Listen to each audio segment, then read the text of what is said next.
देखना ये है कि संसार में मेरा वैराग्य कितना है, मेरे अंदर वैराग्य कितना हो पाया है अथवा आसक्ति कितनी है। ईश्वर प्राप्ति के लिए वैराग्य अनिवार्य साधन है। बिना वैराग्य के समाधि कह लीजिए या अंतिम ईश्वर प्राप्ति की कल्पना नहीं कर सकते। वैराग्य की न्यूनता ही ईश्वर से दूरी है और वैराग्य का उत्कर्ष ही ईश्वर से निकटता है। मूल कारण जो होता है वो वैराग्य है। उस वैराग्य को अब अलग अलग शब्दों में कह सकते हैं।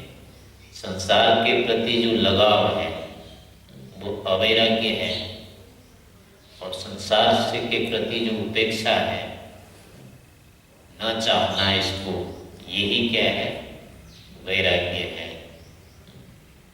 तो अब इसको अपने जीवन से घटा करके देखना है, क्योंकि जो हम पढ़ रहे हैं, लिख रहे हैं और जिस उद्देश्य के लिए इस कार्य को हमने अपनाया है, इस स्थान को अपनाया है, इस पठन पाठन को अपनाया है, इस वेश को अपनाया है, उसका मूल उद्देश्य यही है कि हमको ईश्वर की प्राप्ति करनी है और संसार से पृथक होना है।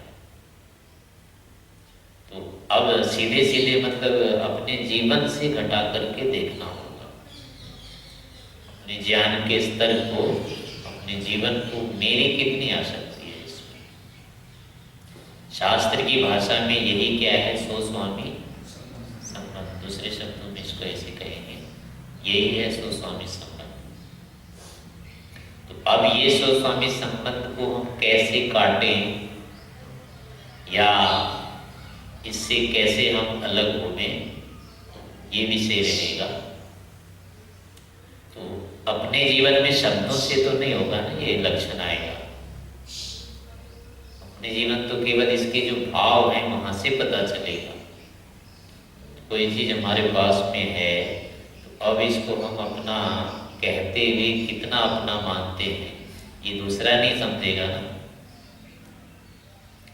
ये चीज मेरी है, इसको मैं कह रहा हूँ ये मेरी है, पर इसमें मेरापन जितना मैं समझता हूँ ये आपको तो नहीं पता चलेगा ना, उसकी अनुभूति तो नहीं होगी।